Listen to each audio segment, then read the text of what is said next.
The RPM TV long-term test fleet has been undergoing its annual overhaul, with old favourites departing and new contenders taking their place. Our third newcomer stems from Italy. Filling the role of the performance hatch in our fleet this year is the Alfa Romeo Mito Quadrifoglio Verde. Would you like to translate? Nice accent. Thank you very much. Yes, of course, a very long name for green cloverleaf, but very much the flagship of the Mito range and also the performance car in that lineup. Not too many competitors out there, perhaps the Polo GTI and the Citroen DS3, I suppose. True that, although this car does have its nose in front slightly thanks to things like active suspension and its very impressive multi-air engine. Absolutely. Also, of course, well kitted out, just about all the bells and whistles you'd want in a long-term car. Correct. It has got some miles in it already, about 8,000 km, so it has done some hard work, which means we're going to get it serviced in its lifetime at the very least. It happens to be a handsome car too. The Mito is the first of a new generation of Alphas, and this car looks as evocative and as sporty as you'd expect of an Alfa. In fact, it's a lot more compact and almost chunky, which gives it a bit of a pugnacious stance. I really like this car, and it certainly looks quite different from anything else out there. That said, it's also instantly recognizable as a product of the Alfa Romeo stable. The heart-shaped grille, the faired-in headlights, the bonnet's V-shaped profile are all elements true to the aesthetic spirit of the Milanese brand. But while the Mito doffs a hat to Alfa's styling heritage, it also breaks new, more youthful ground. The shapes, the colours, the textures are all thoroughly modern. Circles and spheres are a recurring theme, reflected in the way the headlights and taillights are framed and in the shape of the taillight clusters too. There's also admirable attention to detail.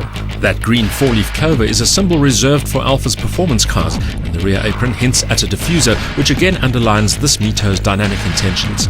The door handles are solid, almost traditional metal, and the wheels get a modern interpretation of the circular pattern made famous by Momo many moons ago.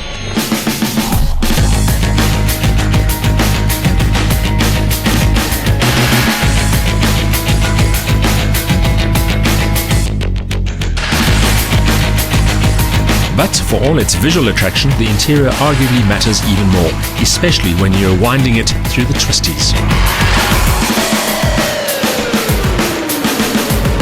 The Mito features a good mix of traditional and modern virtues, and I particularly like the ergonomics of this car, unusually for an Alfa, especially these sport seats, which are very, very supportive. A bit more controversial, I suppose, are the finishes on the dash and the door panels, which have got a strange red hue. Now, for some people, that'll be very stylish and modern. Others might think it's a touch on the gaudy side. To my mind, it's an eye-catching, very unique finish that suits the Mito's exuberant disposition. The same goes for the cloth seat upholstery, with a ribbed texture that is both unmistakably retro and designer cool. It happens to be comfortable as well. The instrument dials link past and future, while the multifunction steering wheel puts key functions at the driver's fingertips. The metallic finishes on the center console and the instrument binnacle add visual interest, while the equipment list is truly impressive, with much of it included in the standard price. You get climate control and decent sound, including Bluetooth phone connectivity, MP3 compatibility, and an iPod and USB interface. Some of the control menus are less than intuitive, but should not pose too much of a problem. Access to the rear could be better though. Adam Skuman is RPM TV's webmaster and has already spent a fair amount of time in the Alfa's company. What are your impressions of the ride and handling of the car? I think the biggest advantage of this car is that it has the adaptive suspension. I drove one previously which didn't have it, and it makes a big difference, especially going into corners. There's a lot less roll in the body than before, and generally it's very pleasant to drive.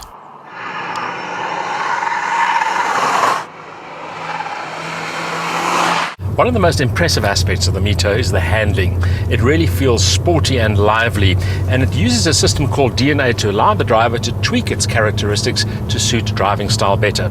DNA is short for dynamic, normal or all-weather, and in each instance it changes the throttle response, the damping, and also the way the steering reacts to inputs. The result is a car that you can sort of tweak to suit your personal preferences. One aspect that remains consistent and consistently good is the power plant. This is a 1.4-litre inline four-cylinder engine with fuel injection and turbocharging, producing 125 kilowatts of maximum power and 250 newton meters of torque. It features Fiat's multi-air technology, which they say means a 10% increase in power, a 15% increase in torque, and a 10% reduction in fuel consumption. Pretty impressive stuff. Straight line speed with 125 kilowatts on tap. It feels like it's got a lot more than that. If you put it into dynamic mode and the boost increases on the turbo, it feels you can do anything.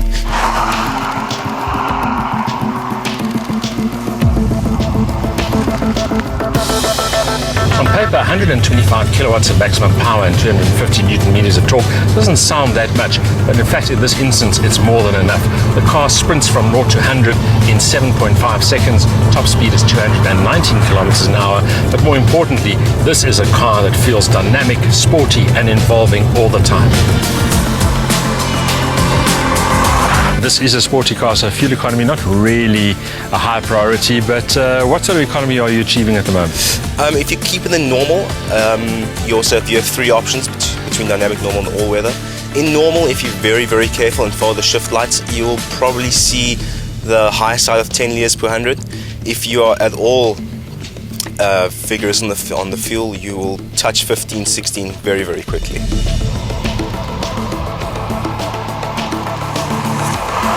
What is it about this car that you like the most? I think for the money, it's probably one of the best cars you can buy in the market. Even though it only has 125 kilowatts, it feels like it's got a lot more, and it is an absolute joy to drive. And that really does sum it up. The Mito is the kind of car that begs to be driven and thoroughly rewards enthusiasm. But are there any negatives to consider? That as soon as the ABS kicks in, the hazards light up, and you always feel like an idiot if you've been driving quickly and overtaking people, and you get to a robot and you have to start braking a bit quicker and your hazards are flashing, like it was your fault for driving so quickly.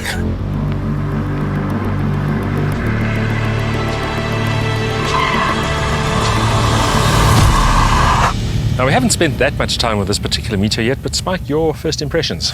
It is a very, very nice little car. The engine is particularly impressive, lots of decent power, the steering feels good, the suspension is great. It's going to be a good year, I think.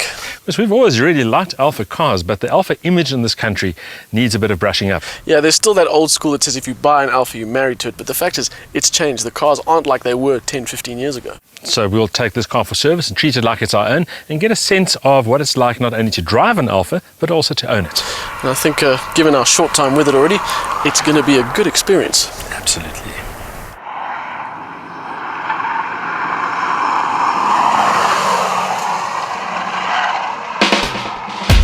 An advanced turbo engine proves that compact performance mills are here to stay.